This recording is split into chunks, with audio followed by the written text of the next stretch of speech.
kerjasama atau akad jual beli yang syar'i, yang halal. Nah, halal dari barang yang diperjualbelikan dan halal dari akadnya juga. Saya pernah belajar itu, orang bilang tuh gini, cari aja sesuatu yang bisa digandakan, volumenya, marginnya digandakan. Berarti yang mencirikan ini sudah menjadi kelas bisnis adalah mulai masuk ke bisnis. Adanya ekspansi mungkin. Adanya semakin besar, iya. Nah, pengembangan. Kemudian dia akhirnya harus nambah karyawan. Mau dagang kayak mau bisnis, kadang-kadang bingung modalnya dari mana. Dari mana duitnya? Dari mana duitnya?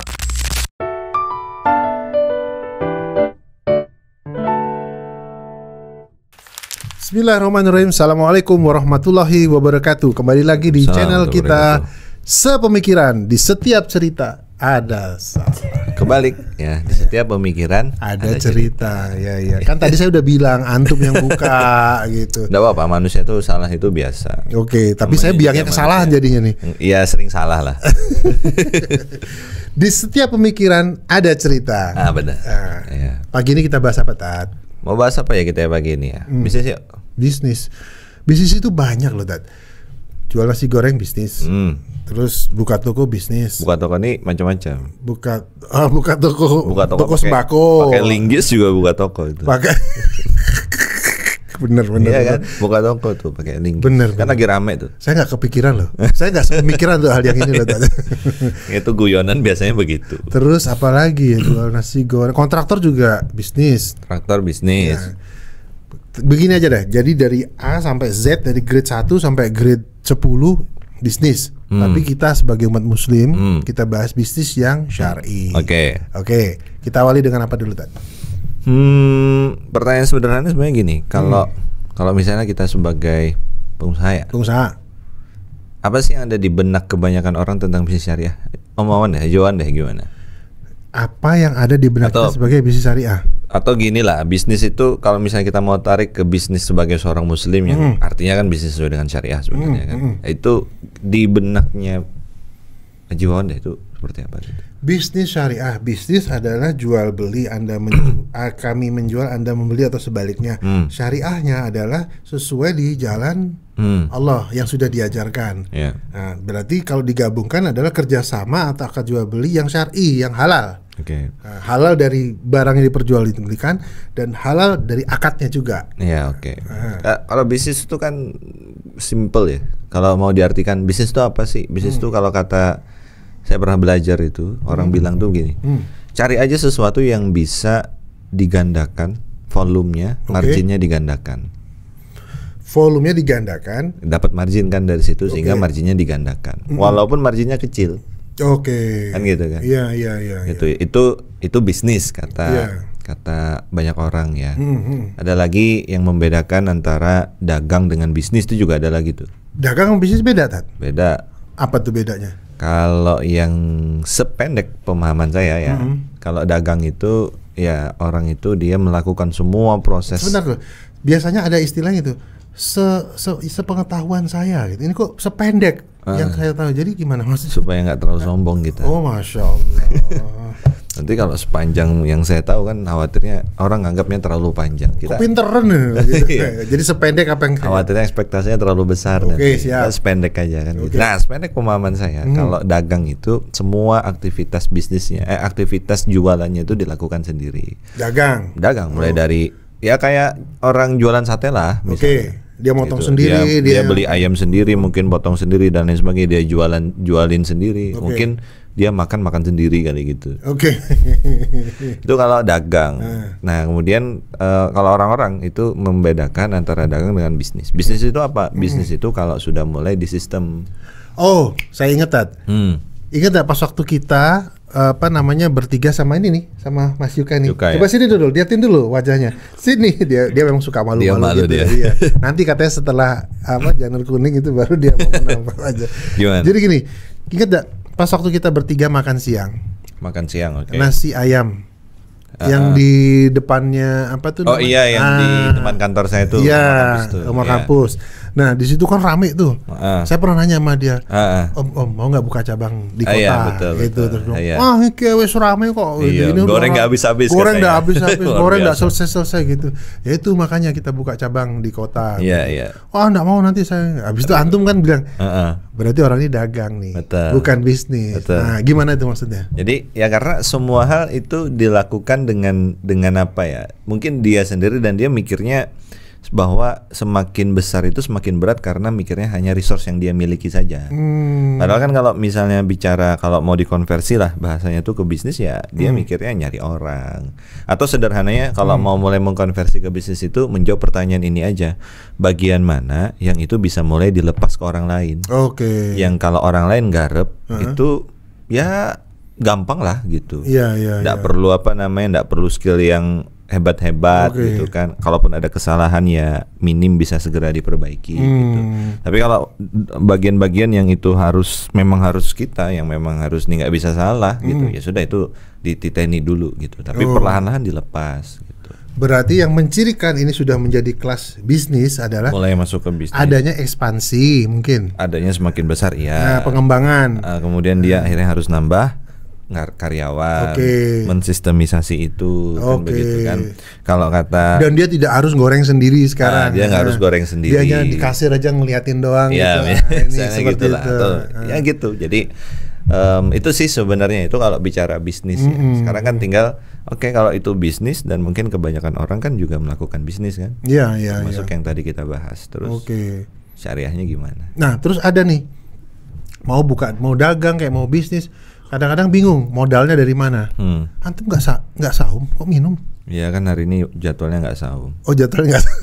Kenapa disebut hari nanti ketahuan? Iya. Kalau nyebut hari ketahuan ya kita rekamannya kapan ya. Kan gini, apa tadi sampai mana lupa saya. Sampai ada orang mau dagang kayak mau bisnis. Perlu modal. Nggak perlu modal gitu kan. Ada tuh yang komen setelah nonton podcast kita gitu masalah riba yang kemarin masalah utang itu terus gimana mau modal usaha gitu. Nah itu kan gimana tuh Tat? Jadi ada jadi pernah nih saya satu contoh ya, ada pernah teman saya dia ada kebutuhan modal, kebutuhan modal. Ini sekali juga menjadi bagian dari pertanyaan nih, ada kebutuhan modal. Terus dia, Wan bisa nggak pinjam duit? Dia bilang gitu kan. Pinjam duit, waduh. Minjem duit nih biasanya nanti lebih galak yang minjem daripada yang punya uang kan gitu. Akhirnya lo punya apa gitu. Udah gue beli aja. Jadi dia punya motor. Dia punya motornya harganya misalnya 150 juta. Sini aku beli 100 juta. Lo kok murah? Iya, ini kan motor aku beli. Maksudnya nanti kalau misalnya suatu ketika satu bulan lagi lah, ini aku jual dah motor ini. Nanti kamu yang beli prioritas pertama. Gitu. Nah, saya prioritas pertama saya tawarin mau apa enggak? Mau beli lagi enggak? Kalau enggak mau ya aku tawarin ke orang lain. Gitu. Nah, terus tapi kan kemurahan lah. Ini kan aku sifatnya bantu. Aku lo enggak pingin beli motormu sebenarnya. Tapi kan karena kebutuhan aku beli, tapi harganya ya kemampuku belinya cuma 100. Nah, ketika udah jalan 1 bulan, terus dia sudah ada kemampuan, dia gimana? Wan, jadi jual? Oke, jadi jual. Tak jualnya 102 juta. Gitu. Mau nggak 102 juta? Nah, ketika dia mampu dia beli itu 102 juta. Nah, ada nilai marginnya 2 juta. Nah, jual beli loh Tat. Nah, terus ketika dia nggak mampu, waduh belum bisa beli. Ya udah, saya bilang sama dia, tolong bantuin jual motor ini ya. Nah, gitu. Kamu setoran nama aku 102 aja. Terserah kamu jualin berapa, nanti lebihnya itu rezekimu. Gitu.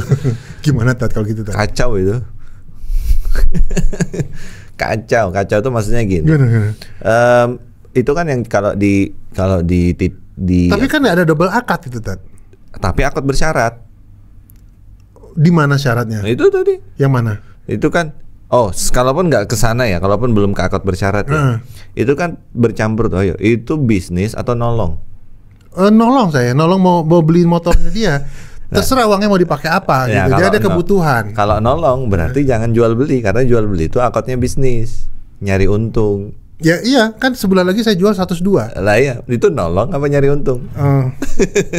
Akad jual beli kan? Akad jual beli. Nah ya, kalau akad jual beli kan berarti itu ya kita profesional harusnya. Kan begini ya. Kalau dia minjem uang, itu motor dijaminin ke saya nggak bisa pakai motornya. Iya emang. Kan dapat manfaat dari. Ya, masalahnya kan tadi gini. Ketika tadi ini saya beli ya. Dengan syarat apa? Dengan syarat nanti kalau kemudian dia mau beli lagi, dia yang jadi utama. Kan begitu kan? Dia yang prioritas utama, ya kan begitu. Saya tidak ada bahasa syarat sih. Saya bilang ini saya beli, nanti sebulan lagi kalau mau saya jual, kamu tak prioritaskan pertama. Ya kan bersyarat itu. Walaupun tidak ada kata-kata syaratnya. Itu itu kan yang pertama. Karena faktanya kan sebenarnya begini, ketika barang itu sudah kita beli, berapapun harganya ya, yang disepakati, mau harga yang di atas pasaran, di bawah pasaran, sesuai pasaran, maka barang itu kan sebenarnya sudah pindah ke pemilikan. Betul. Ke yang beli. Jadi terserah yang beli dan tidak boleh ada pengikatan di sana. Contoh dalam praktek yang biasanya itu ini kalau kita misalnya beli sebuah barang, kemudian beli barang itu dari saya beli barang dari Haji Wawan. Misalnya beli gelas lah ini dari Haji Wawan, itu harganya 5.000. Kemudian Haji Wawan bilang, ini nggak boleh dijual ya lebih daripada harga 7.000 misal ya. Nah itu nggak boleh sebenarnya. Nggak boleh. Nggak boleh. Kenapa?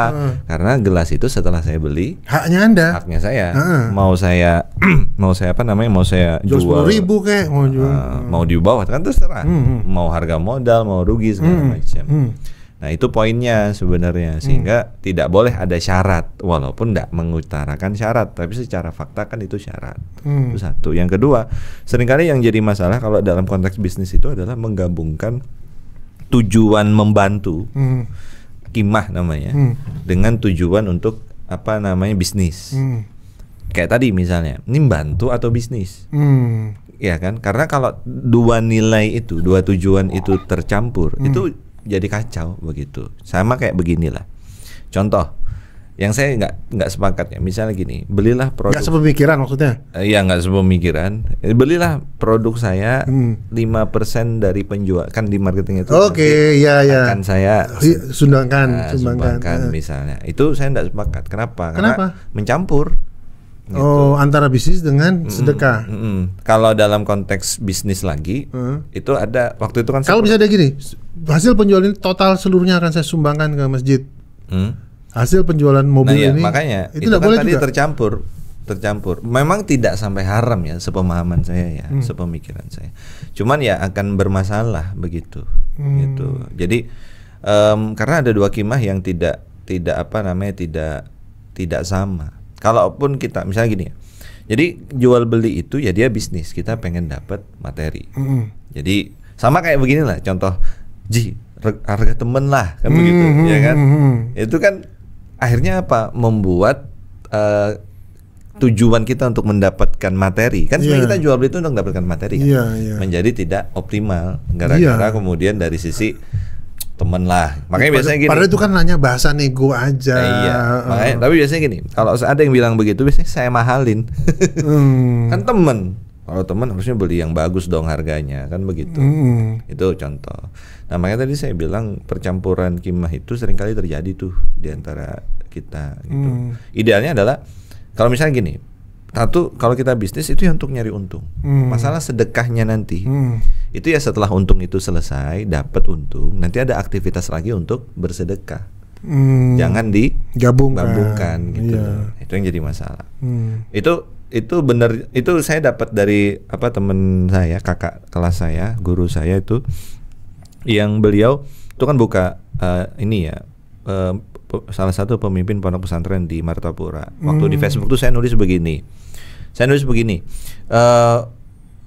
Kalau ada bisnis yang menggunakan riswah gitu ya, menggunakan riswah, maka sebenarnya itu adalah bisnis yang tidak yakin dengan bisnisnya sendiri gitu. Makanya dia harus pakai riswah. Riswah tuh nyogok under table. Yes, under table. Pelicin. Under table entertainment. Ya, pelicin.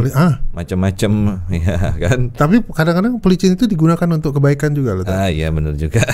Ini melicinkan jalan. Iya. Nah, itu juga jalan sih. Nah, terus ketika itu beliau tuh komen.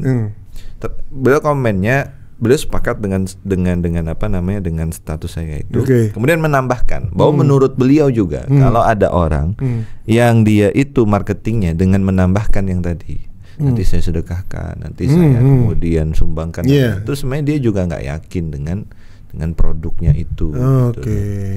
Gitu. Gak yakin dengan produk. Harusnya kan kalau kita mau jual itu kan yang diulik adalah value-nya produk kan. Itu yang kita munculin. Jangan menyentuh apa sisi bahasanya itu apa ya? Sisi ibanya seseorang. Iya, betul. Ya, masuk Tat. Jadi iya benar. Ini ayam kampung asli, dirawat. Harusnya itu value-nya. Itu value produk yang munculin. Jadi beda dengan ayam kampung lainnya. Jadi jangan sampai kan dengan membeli produk kami sekian persen akan Palestina kita, misalnya. Apalah itu seperti itu. Jadi kita ibah ya wes karena ada donasinya kita beli deh makanan itu. Iya. Jadi mending tadi bisnisnya itu menguntungkan, dapat untung kan nih. Nah, terus ada aktivitas yang untuk ke tadi Palestina, nyumbangkan dan lain-lain gitu. Nah, kalau gitu gini Tat. Misalnya kita tidak perlu menulis bahwa sekian persen dari penjual ini akan disumbangkan ya. Tapi kan pokoknya dia mengedepankan value-nya. Produknya dia bagus dan segala macam. Tapi di setiap akhir bulan misalnya dia posting kunjungan dia bakti sosial apa segala macam. CSR lah seperti itu. Sehingga orang tahu si pengusaha ini ada CSR dan sebagainya. Nanti jatuhnya riba nggak? Ria nggak? Sorry, bukan riba, ria nggak? Gini, kalau kita sebenarnya begini ya, niat kita misalnya bukannya ria, tapi maksudnya kita mau ada loh, kita sharing lah. Kita tidak nikmati sendiri, berbagi nikmat gitu kan. Betul. Tidak masalah, karena gini, kalau perkara ria, jadi gini, kayak perkara ria, perkara sombong, apalagi ya, yang sejenis itu tuh, ujub, kemudian apalagi ya, pokoknya sejenis perkara hati ini ya. Ini perkara yang kemudian yang tahu adalah kita dengan Allah. Karena dia perkara hati. Ngerti. Artinya gini, kayak kita sekarang ini aja. Kan gitu kan. Kayak tadi tim media kita kan pamer tuh dia baru beli laptop. Baru gitu. Ria kan? Suka. Makanya tadi settingnya agak lama. Ria nggak itu ria? Nggak. Makanya kan kita nggak tahu kan kalau. Jadi gini, nggak usah ke laptop aja, kita aja di sini dilihat orang, nggak ada yang bisa menilai ini ria atau tidak. Waduh, ya kan? Yang tahu yang tahu ria atau tidak, sombong atau tidak, ujub atau tidak, itu kita dengan Allah. Benernya kita berdua saja nggak bisa nih. Betul. Nggak bisa. Kenapa? Karena itu nggak bisa dihukumi dengan fikih. Fikih itu dia menghukumi sesuatu yang nampak, ada faktanya begitu, ya kan? Itu yang dia hukumi. Makanya perkara-perkara hati seperti itu tidak bisa dihukumi fikih karena dia di hati. Karena gini, ada orang yang mungkin dia kayak tadi ya posting CSR dan lain-lain segala macam gitu kan? Ya dia memang nggak ada ria, dia yang tahu dengan Allah. Iya. Ada orang yang kemudian nggak begitu, malah sombong, misalnya gitu kan? Wallahu a'lam. Iya. Nah tadi kembali lagi ke masalah bisnis. Jadi apa namanya? Yang tadi masalah pertanyaan saya nggak usah dibahas nanti jadi. Yang mana tuh? Yang motor tadi malah jadi tahu saya nanti. Nggak berani beli motor lagi. Jadi sebenarnya nggak apa-apa beli motor, tapi ya itu jual beli gitu loh. Jual beli. Artinya gini, memang kan kadang-kadang strategi orang yang beli itu adalah memanfaatkan orang yang perlu uang. Nah, tapi kan begini aku lagi duduk manis main HP, dia datang gitu kan. Aku nggak pengen beli motornya kan gitu. Tapi karena dia kebutuhan dia wes tak tuku. Iya makanya tadi artinya gini, yang penting jual belinya itu ya sudah cukup sampai jual beli saja, nggak ada syarat. Gitu. Enggak, saya nggak nyaratin kok, cuma nanti. Ya nggak usah ada kata-kata tadi itu.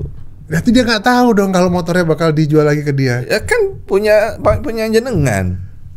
Iya nggak nyaman. Lah berarti nggak usah transaksi itu terjadi. Nah, terus kalau case-nya seperti itu bagaimana? Pilihannya kalau mau bantu tuh yang ngutangin. Waduh mateng. Lo hutang itu kan nggak haram Ji. Iya, tapi kan galaan yang hutang ya sudah kan gitu Tat. Ya tapi prinsipnya ini pengalaman saya. Kalau kita utang tuh nggak haram asal tidak ada nilai lebih. Iya, asal pemikiran kan jadi riba. Iya, itu nggak hanya sepemikiran kita, sepemahaman itu. Sepemahaman. Ya, kan udah clear itu. Nah tapi maksudnya gini, utang itu kan banyak ya. Cuman memang perkaranya sekarang adalah di kapitalis ini, di dunia kapitalis ini, utang itu paling gampang pintu masuk ke riba gitu. Yang riba ini jelas haram. Kalau utangnya sih masih boleh lah gitu, walaupun ada beberapa syarat ya. Dalam beberapa riwayat misalnya Rasulullah itu berutang hanya untuk kepentingan ma'am. Yeah. Intinya kepentingan hidup lah. Kan begitu kan. Bukan kepentingan motoran. Iya. Bukan gaya hidup. Iya, gaya hidup misalnya mobilan segala macam, atau rumah yang sebenarnya dia masih bisa ngontrak dan lain-lain kan begitu. Nah, oke, enggak apa-apa. Nah, makanya tadi saya bilang kalau misalnya mau bantu orang tuh ya dihutangin. Cuman begini. Ini menarik nih. Cuman ini apa? Cuman begini. Ya, masalahnya adalah kalau kita ngutangin orang tuh kita harus siap hilang duitnya. Itu aja. Aduh, itu the bahasa Jawa the worst case gitu ya. Kemungkinan terburuk. Ya, kemungkinan besar akan terjadi gitu. Apalagi di kondisi yang sekarang ya. Nah, terus gimana caranya supaya jaminannya itu kalau mau kita pakai biar halal, Dan? Nggak bisa. Memang begini, satu, kalau sunnahnya berhutang ya, satu kalau berhutang sunnahnya itu kan dicatat, dicatat berapa dan kapan mau dilunasi. Kemudian yang kedua adalah kalau ada jaminan, memang idahnya ada jaminan kan, tapi jaminan itu tidak boleh dipakai. Nah itu, gitu. Masa saya cuma nontonin aja? Ya gimana, gitu kan. Makanya ini kan apa yang namanya akad utang itu kan yang bantu tadi loh. Kalau makanya tadi saya bilang namanya membantu, dia nggak nyari untung. Tadi kan nyampur tuh antara membantu sama nyari untung. Kan jual beli jatuhnya. Itu loh tadi. Udah jangan bahas yang itu, udah saya jadi merasa bersalah.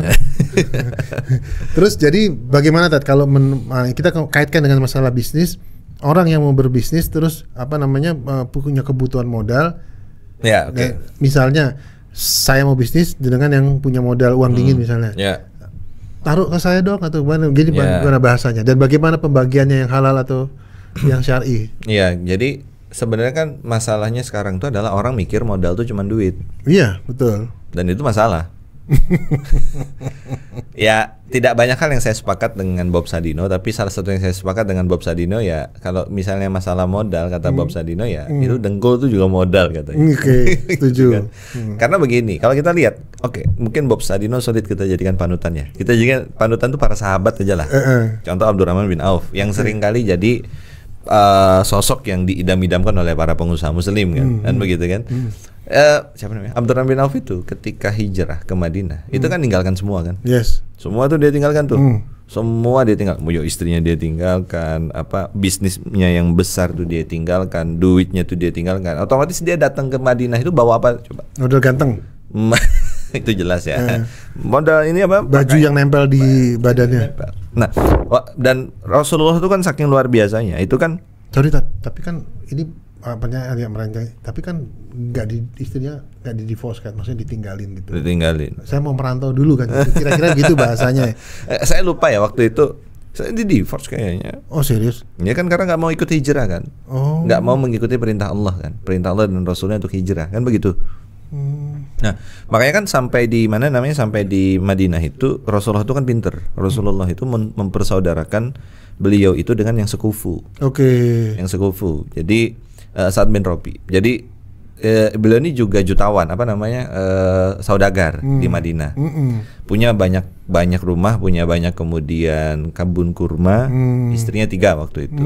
Ketika dipersaudarakan, dipertemukan, saking luar biasanya ya, mereka nggak pernah ketemu tuh ya. Ini menunjukkan betapa Islam tuh luar biasanya. Saat itu menawarkan kepada Abdurrahman bin Auf kan, ini ada kebun kurma, pilihlah, nanti saya kasihkan ke kamu. Ini ada rumah banyak, pilih, saya kasihkan ke kamu. Ini ada istri 3. Kalau kamu suka yang mana, saya ceraikan satu yang kamu suka itu dan akan saya nikahkan bahkan dengan halal itu. Halal. Coba kalau Jiwawan jadi Abdurrahman bin Auf diambil nggak? Ntar dulu, ini di pause dulu ya. Saya takutnya istri saya nonton gitu. Soalnya pertanyaan sudah menjurus-jurus ini. Nggak apa-apa. Coba kalau misalnya Om Jiwawan di posisi Abdurrahman bin Auf gimana?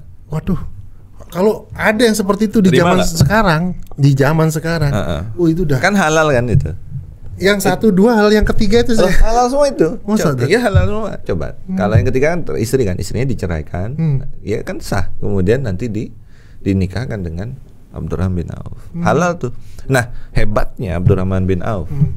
Sehingga kita bisa dapat cerita heroiknya adalah yang halal itu pun dia tolak untuk menjaga kemudian kehormatannya. Masya Allah. 3 opsi itu ditolak semua. Dia tolak. Padahal kan enak tuh. Rumah ada. Rumah ada. Kemudian kebun kurma ada. Teman bobo ada. Teman bobo ada. Itu lengkap sudah. Iya. Ya kan? Daripada hidup dia kayak begitu. Dan berarti karena Abdurrahman bin Auf itu kan dari titik yang atas ke bawah kan begitu. Terus ditolak itu semua. Ditolak. Dia cuma bilang begini, saking luar biasanya dia, apa? Cariin pasar, tunjukin saya jalan ke pasar, udah gitu aja katanya dia. Beberapa riwayat ketika dia ke pasar itu dia jadi McLaren.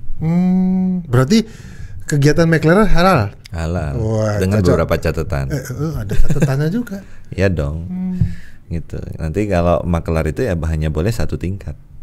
Kalau makelar memakelari makelar atau yang kita kenal sekarang dengan MLM ya itu nggak bisa dihalalkan. Oke. Samsaroh adalah samsaroh, itu diharamkan oleh Nabi. Oke. Nah tapi kembali ke Abdurrahman bin Auf, modal itu salah satunya itu, bukan uang aja gitu kan, gitu, link, kemampuan dan lain-lain. Kayak Abdurrahman bin Auf itu. Jadi Abdurrahman bin Auf itu dia bermodalkan apa coba? Bermodalkan trust doang. Jadi dia itu datengin ke pasar. Saya lupa ya. Ada yang bilang tuh singkat saya tuh cangkul. Jadi dia tuh ke tukang pembuat pembuat alat kerja cangkul itu, dia bilang ini saya bawa dulu, saya jualin ya, nanti saya bayar kalau sudah laku. Karena orang percaya sama dia, dipersilahkan, silahkan bawa katanya gitu. Dan memang kan kalau kita bicara bisnis, mungkin bagi teman-teman yang mau mulai bisnis ya, kalau kata guru saya sih, mulailah bisnis itu kalau zaman sekarang ya itu di bagian distribusi. Karena distribusi kan ada 2 ya, distribusi sama produksi. Kalau mulai di bagian produksi itu berat. Karena perlu modal iya. Tapi gini, kan kita bisnis kan supaya segera dapat duit kan. Produksi ini harus 2 kali aktivitasnya. 1 memproduksi barang, 2 memasarkan. Nah maka biasanya kalau mau mulai di awal itu jadi makelar kayak si siapa namanya Abdurrahman bin Auf tadi di jalur. Sebenarnya Abdurrahman bin Auf itu di mana? Di jalur distribusi kan? Iya, distribusi. Ada orang yang bisa barang sudah jadi, barang jadi dia jualin, langsung dapat duit kan dia. Nah ketika nanti duitnya sudah banyak, jalur distribusi sudah dia kuasai, maka dia beralih ke produksi, sehingga marginnya tambah tebel kan? Gitu. Itu strateginya tuh. Kalau saya pikir benar juga katanya gitu. Itu makanya kadang kita tuh nggak perlu harus punya barang. Yang penting bisa distribusikan aja. Karena apalagi sekarang gini Ji, kapitalis itu masalah yang paling besar sekarang itu adalah masalah distribusi. Loh, masalah itu. Di kapitalis itu masalah distribusi itu masalah yang paling besar. Sekarang gini, ada orang yang nggak bisa makan, tapi ada orang yang punya pulau. Kan jauh banget tuh distribusi. Misalnya beginilah, misalnya kalau gelas isi air sepenuh ini, kita ada berapa nih? Ada 1, 2, 3, 4 ya. Cukup nggak untuk kita berempat? 1 gelas itu? Ya kalau mau dibagi rata ya cukup aja. Asalkan distribusinya benar kan? Iya. Tapi kalau ini saya kuasai sendiri, separuhnya udah antum minum. Ya, ini sudah coba contohkan. Wih, ASM. Ya kan begitu kan. Kalau ini saya kuasain sendiri, distribusinya nggak benar, yang lain nggak dapat. Tapi kalau sesedikit apapun dia, kalau distribusinya benar, yang lain dapat. Itu saya rasakan sekali ketika ini kan punya anak, alhamdulillah ada 5. Itu distribusinya harus benar. Ketika dapat makan, misalnya kan istri saya tuh pintar distribusikan, kamu di sini. Dia dapat semua gitu. Jadi kayak grup voli sama cadangan 1 6 orang. Iya benar juga. Nggak itu tim futsal ada 1. Iya. Gitu sih. Oke, siap. Berarti mungkin kita akan bahas lagi kalau mau detailnya itu. Spillnya tadi itu ya. Spillnya seperti itu terkait modal tuh kan ya. Yang jelas modal itu kalau dalam bisnis ya tidak semuanya harus dengan uang. Iya. Tapi kalau kayak contoh Abdurrahman bin Auf tadi, dia memulai dengan trust. Makanya sih kata guru saya yang paling penting dalam bisnis itu trust, integritas. Itu penting tuh. Terus yang perlu dititik beratkan adalah akadnya tadi ya. Betul. Akad jual belinya atau apa yang benar-benar, dan jangan sampai ada persyaratan yang ini kalau bisnis itu ya kita akad jual beli, akad bisnis, fikih maliyah yang kita pakai, fikih terkait harta gitu loh, bukan fikih terkait ta'awun, menolong orang. Ini kadang-kadang suka campur-campur. Campur-campur itu yang jadi masalah. Islam itu keren sih. Islam itu dia ibarat kata tuh adil lah kalau saya bilang itu. Kan begitu. Ya kalau mau jual beli ya kita profesional aja. Kalau nggak profesional, artinya gini, kalau kita merasa barangnya nggak bagus ya sudah nggak usah kita beli, nggak usah kasihan kan begitu. Gitu aja. Berarti kalau gitu secara garis besar insya Allah sudah paham ya. Ya awal-awal. Nanti kalau mau detailnya ya kita bahas.